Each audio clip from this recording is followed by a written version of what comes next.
nation that you call yours, people can do what has been done to our children in West Cameroon. I call it West Cameroon because you will never take it out of our mouths again, because that is a territory in which we believe in freedom. To go out on the street and demonstrate is a basic right for us. And that is why we are saying that there are two Cameroons that came together. If you are telling us, like a state minister stood here last year and told us that what happened in Cameroon is like dropping a few cubes of sugar into a basin of water. Who is the sugar and who is the water? I'm asking the government bench of Cameroon, who is that you rape our children? My brother's daughter has been raped in Buea. I swear to you, the government of this country, does the president of this country know that the governors and the DOs and all the administrators you have sent to West Cameroon are out there behaving exactly like an army of occupation? Our people have nowhere to go. We have made all the efforts. Our ancestors and our forefathers trusted you to go into a gentleman's agreement that two people who considered themselves brothers could go to live together. If this is what you show us after 55 years, then those who are saying that we should break Cameroon are right. They are correct. The people of West Cameroon cannot be your slaves. The people of West Cameroon are not, you did not conquer them in war. If this is what you are saying that we should live in, I say simply, no, it will not work. How do you have an army that's supposed to protect children, step out there, beat them, and rape some? It is not heard of in any country. This is the 21st century, and anybody who does that and cannot be willing for his government to pay the price, we will exact it on you. Because you are making us believe that we went to the wrong place. What is there to say? I want the world to know and to have it on record that we have made efforts. I have sat with ministers and listened to them talk.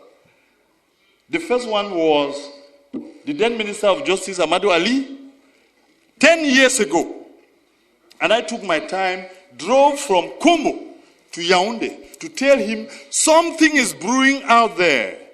This thing that you people are sending gendarmes to beat people up and say all of these things, there is pain in West Cameroon. And as Minister of Justice, be very careful. What happens there? And he turned around, looked at me, and told me, Mr. Wilbur, it is your people who choose to come here. He is alive. He told me.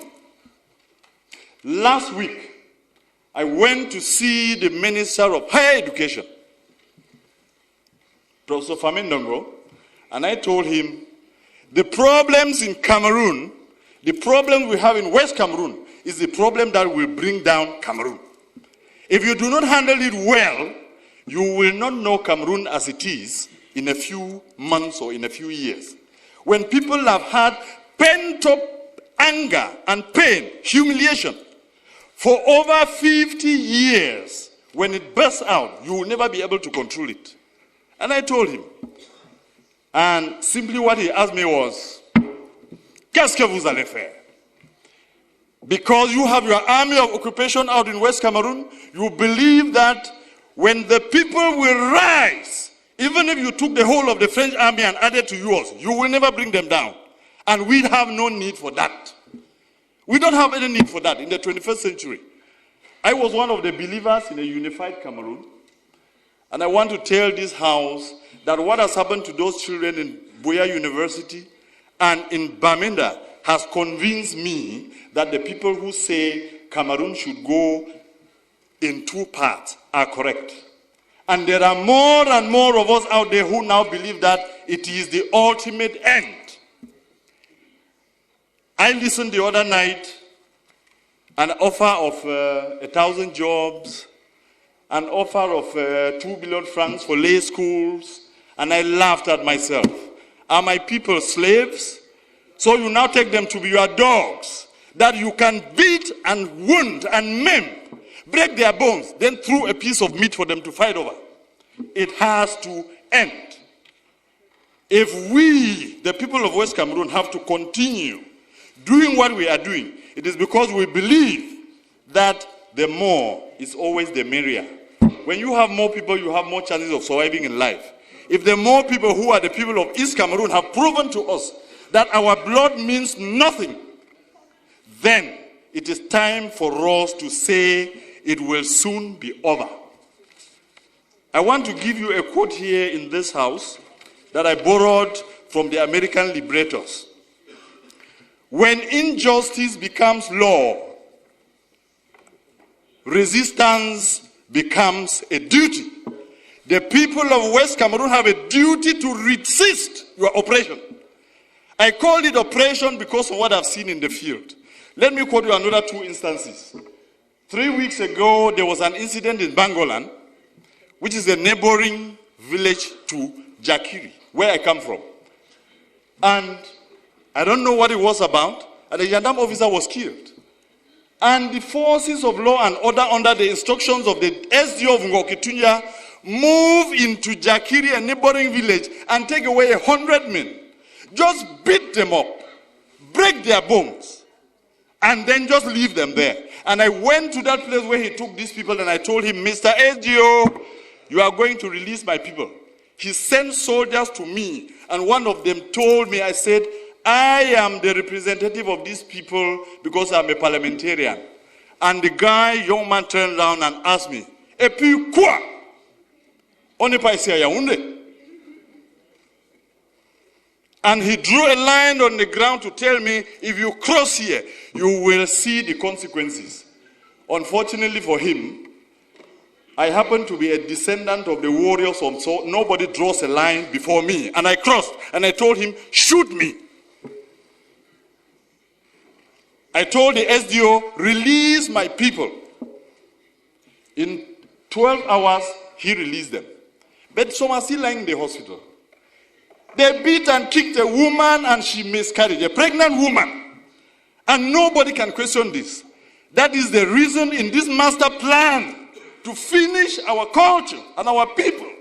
You have chosen that every single administrator or every commander of the army is from East Cameroon. That is why they sit there and they can kill the people without remorse. This has to end. Mr. President, Mr. Speaker, I want to repeat this quote. When injustice becomes law, resistance becomes a duty. We, the people of West Cameroon, will resist you, and if you want to take that territory by force, you will kill to the last man before you take it. And you can start from me today. You can start from me. It has to end. Somebody has to know that this is not how you treat a people. 50 years is too long. 50 years is a very, very long time. And we come here and sit just talking about the budget. You normalize murder. You normalize rape. Mr. Speaker, I am sorry to tell you that this is part of the resistance. You will hear me to the end.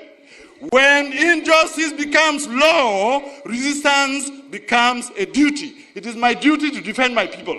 You will not stop me because of lack of time. Or if you want to, you can call your brutal gendarmes to come and kill me here. I will not. I will not. I want you to hear this, Mr. Speaker, that my people are suffering, and that the cube of sugar that was defined in this house. Are you just angry, Mr. Speaker, that the person you considered your slave, a slave has risen in the master's house and is asking a question? I have. Mr. Speaker, I'm telling you, this is part of my resistance, and you will hear me to the end. Bring the brutal soldiers who raped our daughters to take me out of here. I will say it to my end. I will say it to the end. There is nothing you can do to me. I'm wondering whether His Excellency the President of the Republic knows that the governors and the DOs are behaving exactly when they are posted to West Cameroon as colonial masters. When they abuse people and insult them and do all they have done, we have to resist And we have to tell you, our people will not be brought down because we came into this union as equal partners. Yes, sir. And I am done. And I am done. And we will resist. And there is nothing you can do to stop us because this is part of our culture that we inherited. You people who fear every administrator and every ruler, we challenge our rulers, we take them to task, and that is why they are accountable. Thank you very much.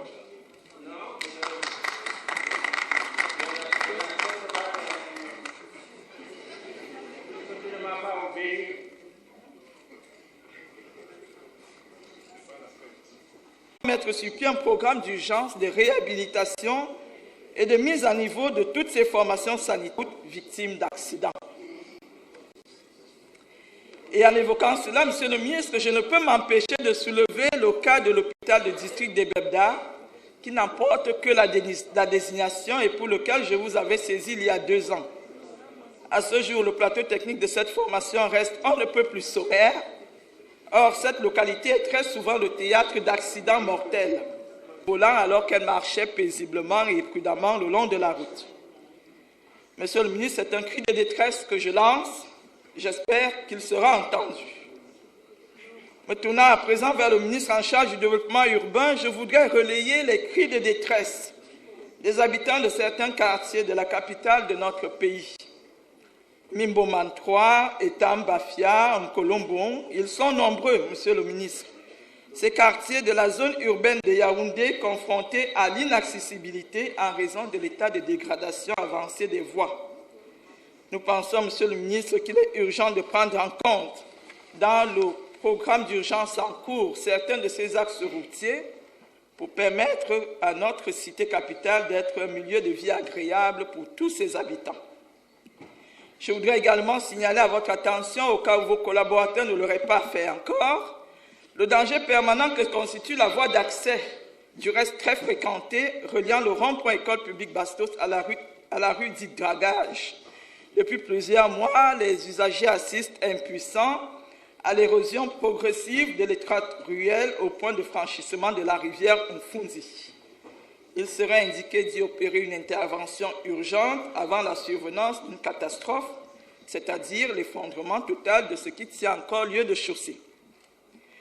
Voilà quelles étaient mes préoccupations, Monsieur le très honorable Président de l'Assemblée nationale, et j'exprime d'avance mes remerciements aux membres du gouvernement pour la prise en compte de ces plaidoyers, afin que le ciel de l'émergence vers laquelle nous conduit le chef de l'État, son Excellence Paul Biya, se dévoile pour l'immense majorité de nos compatriotes. Je vous remercie.